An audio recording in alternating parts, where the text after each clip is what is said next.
Welcome to Family History Mysteries, a podcast that tells the stories uncovered through family history research, the unexpected stories of everyday people. I am an avid family historian who has been compiling my family tree for over 15 years, with nearly 20,000 people recorded in my trees. And please put a review on my podcast. That will certainly help in getting the word out there and creating more listenership. Episode 231. The Shooting at the Opera House, Part 1. On the 24th of July 1880, John Greer shot his wife, Annice, Annice's lover, M.A. Louis Soudry, and himself at the Melbourne Opera House. John Greer died a few days later, while his wife and her lover survived. John James McGregor Greer was born on the 22nd of February 1855 in County Down, Ireland. He was born at Springfield near Coleraine in the county of Derry, and he was the son of Reverend A. Greer of the Presbyterian Church and nephew of Mr. S. McCurdy Greer, recorder of the city of Derry. He held a banking appointment at home and then came to Melbourne with good recommendations. He married Annice D'Orsay, known as Amy, on October 1877 in Bristol, Gloucestershire, when he was 22 and Amy 17. Amy was from French extraction and was born in Taunton, Somerset, England, and brought up in Bristol. She was the daughter of Carl Wilhelm Armand D'Orsay, who had been born in 1834 in Salzburg, Germany.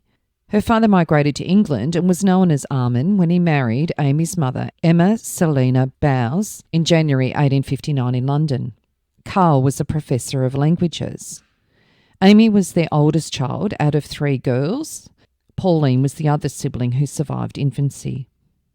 John and Amy had a son, Robert Paul D'Orsay Patrick Greer, on the 26th of February 1879 in Hillsborough, Down, Ireland.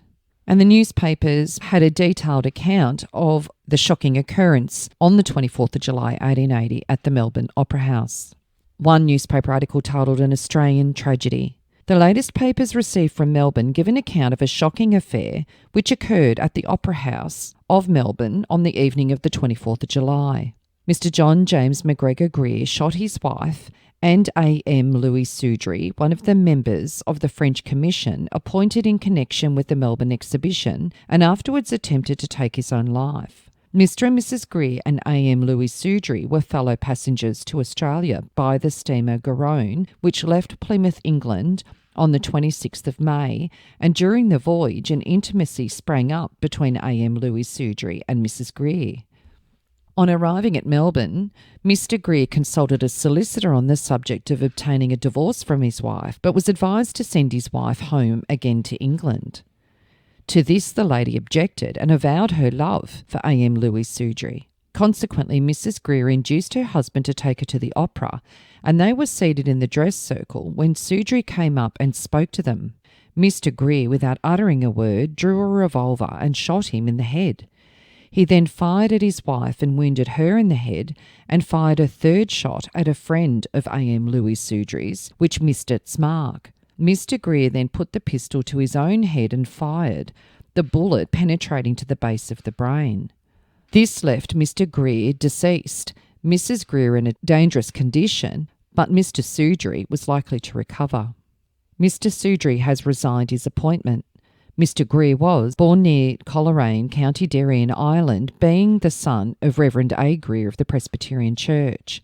The wife, who is believed to be of French extraction, was married to Mr. Greer at an early age, and it is said against the wishes of her family.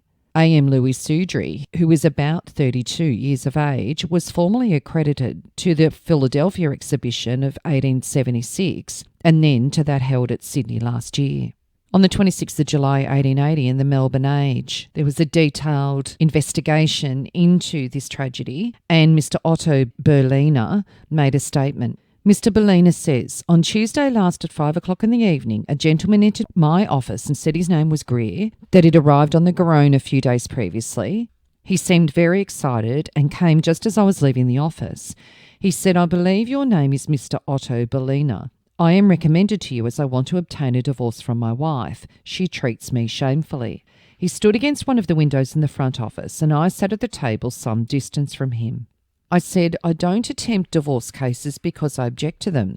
The only divorce case I ever attended was one in which a question of law was involved, and a lady asked me to assist her because her husband's first wife was still living. In such cases, I said, I don't mind assisting, but I won't employ men to run after women, so I will have nothing to do with it. He said, you are very cool to talk like that when I am in such suffering. As he seemed a very handsome man with a very gentlemanly appearance, I became interested in him, and I said, my dear fellow, come and tell me what is troubling you, and if I can, I will help you. He took a seat, I closed the door, and he said, I left England in the steamship Garonne. I have been married about 3 years. I lived with my wife very happily until I got on board that vessel. There was a French gentleman on board, and his name was Soudry. He was a commissioner for the Melbourne exhibition. My wife and he were constantly in company, but I had no suspicion of them. A few days after we left St Vincent, my wife said, I knew a Dr. Marston in Bristol, and I did love him. And he further stated that she boasted of certain improper conduct with that individual. On hearing that statement, Greer said that he pretended to commence drinking so as to not give her any idea that what she said had troubled him. Her conduct with the French gentleman every day was remarkable, and she refused to live with Greer as his wife, although they occupied the same apartment. At one time, Greer went on to say that when he was feigning drunkenness, he called her a common woman in the presence of some people, but she took no notice of him. When they came up the Cape of Good Hope, a party was made up to visit some country homes there. The Frenchman was one of the party. His wife, feigning illness, remained at the same hotel with the Frenchman while he and the others of the company went on the expedition. He believed that the party had been made up at the instigation of Soudry. After their arrival in Melbourne, Greer said he took his wife to the opera, and that when they got home she told him she had seen Dr. Marston, her dear old friend from Bristol, and spoken to him. She said further, he is going away tomorrow up the country to take a position as a medical man. Do let me go and see him off at the railway station. He went to the Argus office and put in a missing friends notice for Dr. Marston to call and see him. He also said he had done it on the spur of the moment and asked me what I thought of it. I said, go back again and withdraw it, as it is tomfoolery. You don't know yet whether it is true. He accepted my advice and withdrew the notice. He took out a revolver from his pocket and said, if I was sure of the guilt of Dr. Marston, I should shoot him and her, as my sufferings are great. I spoke to him about the sin of attempting to take life and told him that he looked excited. I also asked him if he'd seen a doctor. He said, I am under Dr. Hardy, who's a relation of mine. Look here, I said, you have no right to take life because you can't produce it. Do you believe in God? He answered, I almost fail to believe there is a God. After some further conversation, I said to him, if you want me to act for you, don't talk about revolvers or bring anything like that with you. He said, I am almost poor and my opponent is a very wealthy man connected with rich people. I said, that would make no difference with me. I don't care how poor you are. Now that I have seen you, I will help you. I said, you must promise me not to drink, and he replied that he had never taken any drink worth speaking of. He thanked me for the way that I had treated a stranger like he was, and said he could appreciate my coolness. He then asked me what he ought to do, and after telling him he was only acting on suspicion, based on ideas instead of facts, I promised to place Mrs. Greer under surveillance for 2 to 3 days, and if it were found that she did not behave properly, I would arrange a meeting in the office between them. Having advised him further, if she did not reform, to send her back to her parents, he asked what should be done with the child, which he said she hated and had threatened to leave behind her if ever she went away. Some further conversation took place and he then went away. I placed his wife under surveillance. My officers discovered that she met the Frenchman every day and drove with him in a cab. On Thursday, Greer came again and I told him of what I had learnt and described the man with whom she'd been keeping company. He lifted his hands and exclaimed, my God, it is the Frenchman Soudry. I told him Dr. Marston was a non-entity and advised him to go to the exhibition the next day and tax Soudry with being in communication with his wife. On Thursday afternoon, she took a drive to the exhibition building with Soudry. Greer met them there. He asked Soudry if he had taken a drive with his wife on the previous day. Soudry admitted it, but said that they met accidentally and that he was endeavouring to get an order for her to visit the building. Greer said she required no pass from him, and then he took his wife home. On Friday, she took another drive in a hansom cab with Soudry and went to Stewart's, the photographers, and had some fancy portraits taken under the name of Mrs. Bouldray, the name of Soudry's colleague. On that same afternoon, she asked her husband to take tickets for the opera. And on the Saturday afternoon, Greer and his wife met at Gunsler's and came to my office.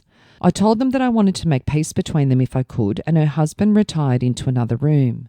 I asked the cause of the trouble she was giving her husband, and she replied, "Who dares asks me for an explanation?" I said it was my duty, I demanded one, and I asked her to remember her child and try to love her husband. I said, "When you spoke to your husband of Dr. Marston, you must have meant Soudry." She laughed as she replied, "I knew Soudry at Cape Town. I have known him here, and I will live with him as his mistress, and would like to see who would dare prevent me from doing so." After a little further conversation, Greer was called in. He'd heard all that had taken place. Before her husband, she again declared that she would be Soudry's mistress. I told her to go home quietly with her husband. She said, "My husband is a coward. Why does he not duel him? Soudry wants to fight him." She asked her husband to take her to the opera that night, and he said he would. In reply to another question, she said that she hated her husband. They left my office at 5 o'clock with the understanding they would come back again on Monday. The husband, on going out, said he was sorry they had so far been unable to come to an understanding. And 5 days later, on the 31st of July 1880, in the Melbourne Illustrated Australian News, the Greer tragedy, the scene in the Opera House. The shocking tragedy occurred at the Opera House during the performance of Huguenot on Saturday, the 24th of July, when John James McGregor Greer shot his wife, Annice Greer, and Louis Soudry, who was seated beside her, and then attempted to take his own life by shooting himself through the head. The parties had only recently arrived in the Groan, and during the voyage, Soudry and Mrs. Greer had indulged in familiarities which led to the commission of the crime. On the night in question, Greer and his wife entered the dress circle prior to the rising of the curtain and took seats to the right, almost at an angle of the rows, and on the third of them. Soudry also visited the same division with some friends and sat further to the right near the box appropriated to the use of the members of the Melbourne Club. Nothing transpired to attract special attention towards either of the three, and the opera was rendered without any display of agitation which would furnish the slightest warning of the terrible incident that followed. Shortly before the termination of the fourth act, Greer, who was, however, suffering from great perturbation of mind, left his seat and, after walking very excitedly behind the seats, proceeded to the bar beyond the vestibule. He had something to drink and returned to the theatre, but in the meantime Soudry joined Mrs. Greer and entered into conversation with her. When the husband saw the change which had taken place in his absence, he became palpably agitated. And although his mutterings and restless behaviour seemed to indicate that he was not enjoying tranquillity of mind, his actions did not lead those who noticed him to any other conclusion than perhaps he was not quite sober. The curtain descended on the fourth act at about 10:15. Greer was seen to go to the opposite side of the circle to that upon which his wife and Soudry were seated, and to scan them closely. Almost immediately afterwards he returned to the direction of his seat, but when near the narrow passage which leads along to the right of the building to the box and the stage, he stopped behind them, drew a revolving pistol from his coat pocket and fired. First at Soudry, who'd slightly turned and was almost facing him, and then at his wife. The entire assemblage seemed to arise simultaneously. Shrieks denoted the trepidation of the females, and shouts the consternation of the men, for with the exception of a very few, none seemed to know the cause of the sudden outbreak. The occupants of the pit, the stalls, the upper circle and the gallery were, of course, by their positions, unable to discover what had been done. Those below clambered onto the seats and the stage in utmost disorder, and those above leaned over the galleries with the object of obtaining a view of the cause of the commotion. The stage was rushed by a large number, and those behind the scenes pushed forward to share in the general excitement. The doors leading to the stage were quickly sought and obtained there by many. The main entrance was rushed, and the vestibule was filled. Those ladies who retained sufficient presence of mind obtained refuge under the seats, and those who fainted were looked after by their male companions. Those gentlemen who were near the assassin, when they became aware of his intention, seized him, but just before he was disarmed, he discharged the contents of another chamber of the revolver in the air, and a fourth in his right ear. He staggered and fell and lay on the floor near the door. His victims were both severely hurt. the woman being struck under the left ear and the man in the right cheek. They were attended to as soon as the first tumult had passed away. The place where they sat was bespattered with blood, and they were lying helpless upon the bench. The crushing of the people who'd returned to the place after the firing had ceased caused renewed commotion, and it was with great difficulty that the injured ones could be borne away. Greer was being examined where he lay, and as Soudry was carried past him, he shouted excitedly, "That is the man who shot me." Mrs. Greer and he were taken to the vestibule, and as several medical practitioners were present, they received ample attention, and others of the audience cooperated with them in securing an examination of the injuries of each. The excitement seemed to be heightened as the persons in the lower portion of the theatre were unable to obtain these answers to their inquiries which they sought. By that time the intelligence was made known in the street, and soon the entire thoroughfare was blocked by thousands who were indifferently informed of the occurrence, but who had caught the contagion of agitation which reigned within. The approaches to the theatre were crowded. The Tattersalls club rooms were thronged, and the bar and billiard rooms were entered by hundreds, anxious to hear of the particulars of the affair. With as little delay as possible, Constables Waldron and Wilkinson obtained cabs, and the injured persons were sent to Melbourne Hospital. On arrival at the hospital, the three sufferers were received by two doctors, and after another examination were taken to separate wards. The surgeon was sent for and discovered that Soudry was suffering from a wound in the head caused by a pistol shot. The point of entrance was in the left cheek in the middle, and that the exit was at the back of the neck, 6 inches distant. There were marks of powder in the face, which indicated that the weapon was discharged in close proximity to his head. Mrs. Greer had a wound in the neck. The bullet struck her under the right ear, passing through the throat and entered the cavity of the mouth at the roof. She states that the bullet rested in her mouth and that she spat it out. In Greer's head there was a most dangerous wound. The bullet had entered the right ear, went to the base of the brain, almost a direct line.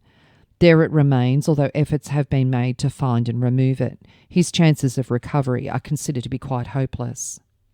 There can be no doubt but that Greer, maddened with jealousy, sought to take the life of his wife and Soudry because of an intimacy which it is said he believed had arisen between them. He was a clerk by occupation, and Soudry, who's a commissioner from the French Republic, charged with the representation of that nation at the forthcoming international exhibition. Greer and his wife and Soudry arrived in Melbourne on the 18th from England by the steamship Garonne. The former is a well-built man of prepossessing appearance, and as described by those who have known him since his arrival, is of exceedingly gentlemanly demeanour and most temperate in habits. His wife, though not what would be called a beautiful woman, nevertheless possesses attraction sufficient to justify her being described as good-looking, and the general expression of her face and figure is engaging. A male infant, 17 months old, who was the only issue of the union, was brought by them to the colony. Greer is 27 and the son of a Presbyterian clergyman residing at Annahilt, Hillsborough, County Down, Ireland. He was born at Springfield, 5 or 6 miles from Coleraine, and is one of a family which has long been settled in that portion of Ireland. He is a nephew of Mr. Samuel McCurdy Greer, who has several times stood as a candidate for election to the House of Commons for Derry, and who has, it is understood, been appointed recorder of that city. For many years he was employed in a responsible position in the Ulster Bank at Dublin, but the inadequacy of the remuneration attached to the office and the remote chances of promotion caused him to seek his fortune in Australia. He came to this colony highly recommended by many persons of standing who had known him, and to some of whom he is related. It is reported that he was about to accept a commercial appointment in the city. He has a brother who is manager of the Union Bank at Portland in the Western District. Of Soudry, nothing much is known except that at the Philadelphia and Sydney exhibitions he acted as agent for a number of French exhibitors, and since then, having personal influences with a member of the French cabinet, he received an official appointment to represent the French nation at the Melbourne exhibition. Greer and his wife and child were second-class passengers by the Garonne, but Soudry travelled in the saloon. The first named was favourably regarded by his shipmates, but the conduct of his wife and Soudry, it is stated by some of the passengers, was not creditable to either.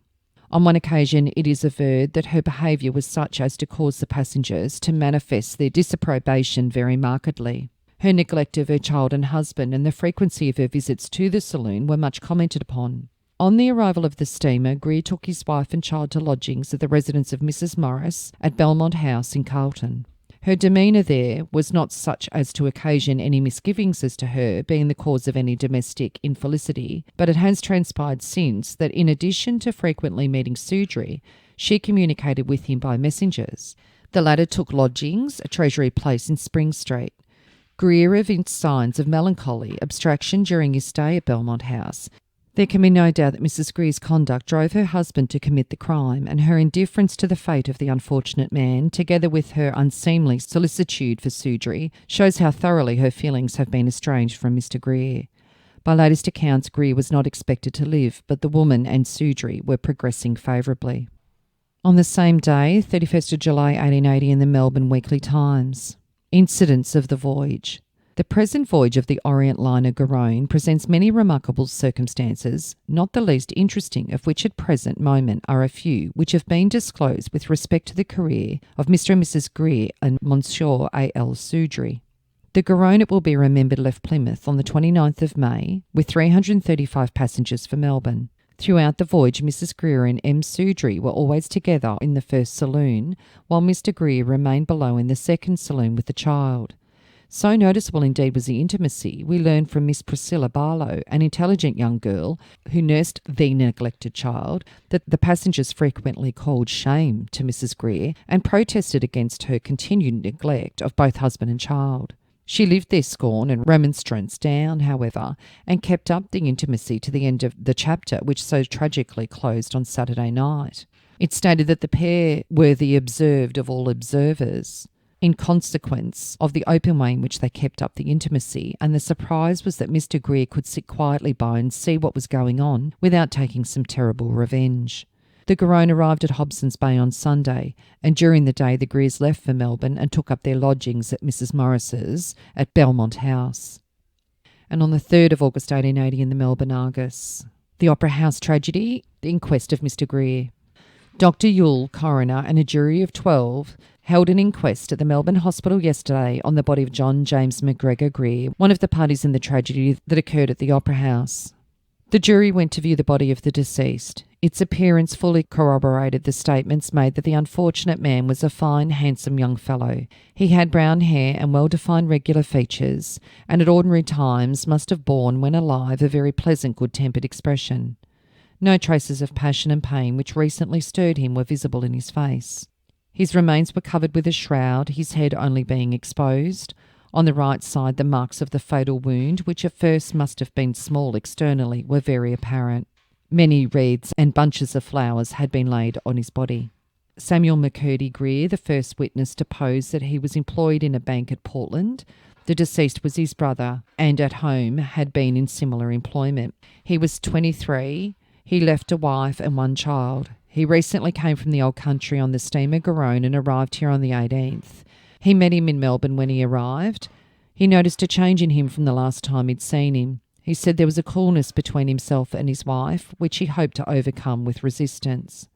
He didn't tell me there was anything serious. He said she was very giddy on board the ship and liked to run around making acquaintances. It was arranged that she should come for a short visit to me at Portland. I afterwards wrote to him to send her and the child to Portland, I having in the meantime left for home, parting from them in town. I asked him to send her down last Monday. She appeared quite willing to go. I saw my brother since he was in the hospital. He expressed his regret for what he had done. He said he shot himself. He said it was all done on the spur of the moment, owing to his seeing Soudry sitting beside his wife after the revelations made by her at Berliner's on the afternoon of that Saturday. He didn't enter into any particulars, taking it for granted I'd heard them. I saw the wife of the deceased since the affair, and she told me she had done nothing that she regretted. The deceased was in the habit of carrying a revolver. My brother's mind seemed unhinged after his arrival. He seemed anxious in his manner and depressed. I think he was under no delusion in this matter. I believe he was perfectly satisfied to the last that his suspicions were well founded. Mary Ann Morris, a widow, said that I live in Belmont House, Drummond Street, Carlton. Greer came to lodge with me, bringing his wife and child. They came on the 18th of July. I never heard them quarrel and never saw them together except at the table. Mrs. Greer was so peculiar in her manner that I could not understand her. She was very restless and never seemed settled. If she came into the sitting room, she would at once go out again. She was in the habit of going out alone. She went out alone a good deal during the day. She went out each day. I noticed no peculiarity about Mr. Greer until the Saturday the 24th. In the afternoon he came home in a cab with Mrs. Greer at 5 o'clock. He looked very excited. I didn't speak to them. I asked my daughter what was the matter with him, for I thought at first he was under the influence of drink, but I afterwards found he was quite sober. On the stairs he met the nurse girl with his child. He kissed the child 4 or 5 times, saying, "Poor little man." They came to dinner as usual. Mr. Greer would not eat his dinner and only took soup. After he had taken soup, he sat staring at the wall with his mouth open and his hands together. He attracted the attention of all in the room. All at once he took up a newspaper, looked at it as if to see the date, and then threw it down. I observed him then looking down at Mrs. Greer, and then again sat down and looked at the opposite wall with his mouth open. I said to someone next to me, "Oh, look at Mr. Greer, whatever is the matter with him?" Almost immediately he apologised and excused himself for leaving the table before dinner was finished, saying he wished to go to the opera. At dinner, football was mentioned, one gentleman saying it required much endurance, whereupon Mr. Greer said, "Oh no, the power of endurance is only tested when it extends over a long period of time." And on the previous Thursday he asked me to take charge of all letters coming for himself and Mrs. Greer, but none came. Robert Walker, a journalist of Jolimont, said, "I didn't know the deceased. I was at the opera on the 24th, in the 3rd row of seats from the front and on the right of the governor's box. The deceased and his wife sat in the same row at the end to the right. There were 14 or 15 persons between us. When the curtain fell on the 4th act, I was speaking to the ladies I was with and had my face turned to where the Greers were sitting. I saw the deceased, who was at the end of the seat, stand up and point his right hand at someone immediately behind him. I saw a puff of smoke and heard a report which I first thought was of a Chinese cracker. I saw the gentleman immediately behind the Greers tumble. That gentleman had been in a stooping position as if he'd been speaking either to the deceased or his wife. I then saw Greer point his right hand at the lady beside whom he was sitting and again saw the smoke and heard an explosion. Then Greer again raised his hand and pointed it in the direction of someone sitting behind the dress circle and fired again. I was on my feet at that time and said, 'This man's a maniac.' My sister, who was with me, said, 'No, that's not the face of a maniac,' and indeed it didn't look like one. Just as I was speaking, Greer made a dart from where he was firing the shots and ran around by the back of the dress circle. I said he must not escape, and I ran towards him to stop him. Just as I got to the space at the back, I saw him coming towards me with his right hand up to his right ear. I saw a puff of smoke and he reeled. There was great confusion, several gentlemen trying to get out. He fell on his right side. The doctors had hold of him. I moved his head and saw blood on the floor and on his cheek and ear." Constable Waldron of Melbourne said, "On the night of the 24th I was on duty in front of the Opera House. I heard a great noise upstairs at 10 minutes to 11 o'clock and at once proceeded up. When I got near the entrance to the dress circle, I saw some men carrying Greer out. I helped them, got a cab and brought him to the hospital. I remained with him all night. I asked him questions. In the cab he asked if the man and woman were dead. I said no. He remarked, 'Why are they not dead? I shot them through the head.' He said, 'Mr. Anderson is my uncle. He's in the Legislative Council. I shot the Frenchman because he seduced my wife on board the ship. I went to the opera with my wife. The Frenchman came up and spoke to my wife and I shot him. I always carry my revolver. My father is a parson in Hillsborough, County Down, Ireland. My son is 17 months old. I hope the Frenchman will die, but I don't care whether my wife dies or not. I didn't intend to shoot the Frenchman when I went to the opera tonight. I bought the revolver in London. Do you think my wife will die? It's better for her. She is a good girl, but she has gone mad after that Frenchman. I wanted to send her home to her mother, but she wanted to go and live with that Frenchman. He lives in Spring Street. I am tired of my life. I want to die to avoid the hands of the hangman. My wife brought all this on me. Her parents reside in Bristol, England. I was drinking since I came here." Dr. Wynerski, resident surgeon at Melbourne Hospital, deposed that the deceased was admitted to the institution at 11 o'clock on Saturday the 24th of July. He was in great pain and was bleeding from the right ear from the effects of a bullet wound. The least touch about his shoulders caused him intense agony. He was not insensible but lay quietly in a dazed and drowsy condition and could clearly understand and answer questions. Post-mortem, I found the whole of the petrous portion of the temporal bone shot away. I found the bullet lodged in the inner part of the petrans portion of the temporal bone. The middle lobe of the brain was affected. The membranes of the brain were inflamed, and there was some effusion at the base of the brain. The cause of death was the gunshot wound described. The coroner, in his address to the jury, said he supposed that there was no doubt that the deceased shot himself. He seemed to have some evidence that satisfied him of his wife's infidelity with a Frenchman, which information was the cause of his excitement and of this act. He was in the habit of carrying a revolver, which was the most dangerous as well as unnecessary thing to do. Prior to that Saturday, there was no suspicion that he was at all out of his mind, but any little eccentricity of which evidence had been given occurred after he heard his wife had been unfaithful. His passion seemed to have mastered him, and he shot his wife, the Frenchman, and himself. Was he shooting himself an act of insanity under the circumstances? He believed he'd killed the other two and knew that he had incurred hanging.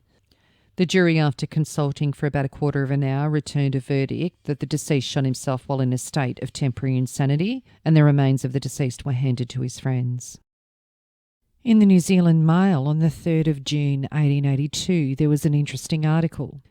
It says, some extraordinary tales every now and again come to hand as to surgical practice in Melbourne. The latest is a story told by the San Francisco correspondent of the Auckland Star. He writes, do you remember the Greer suicide and attempted murder which took place in Melbourne during the exhibition time? A jealous husband fired at his wife in the dress circle of the Theatre Royal and then putting the pistol to his own ear, suicided. I heard the most extraordinary yarn aboard the Zealandia, and as it was told openly by a well-known Victorian medical man, and with full circumstantial detail, I see no reason for doubting it. When Greer fell after firing the pistol, he was laid on a stretcher and taken straight to the Melbourne Hospital. A Collins Street doctor happened to be there at the time, and without any ado, he trespassed the unfortunate man and gouged a hole in the thickest part of the skull and rooted about for the bullet. He could not, however, find it. As a matter of fact, the bullet never entered his head at all. Greer had fired in such a manner that instead of penetrating the dangerous places, it went to no further than just inside the ear, and the doctor had shaken him or even felt all over his head, and it must have fallen out. However, as everybody knows, he died. A piece of the man's skull showing the trespass hole and the indent made from the bullet is now in the hands of the Doctor of Melbourne, who did his utmost to expose names but without effect. The doctor was too influential. John James McGregor Greer was buried in the Presbyterian section, and his gravestone reads, Sacred to the memory of John James McGregor Greer, who died on the 31st of July 1880, aged 24 years. There the wicked cease from troubling, there the weary be at rest. In part 2, I'll be covering the aftermath of the tragedy, what happened to Mrs. Greer and Soudry, and also what happened to their son. If you are interested in sharing your story on my podcast Family History Mysteries, please go to my Facebook page and send me a message. If you would like some assistance in filling in the gaps in your family tree to see what mysteries you solve, please get in touch. And don't forget, you can have early access to episodes by subscribing, and you'll also gain access to bonus episodes.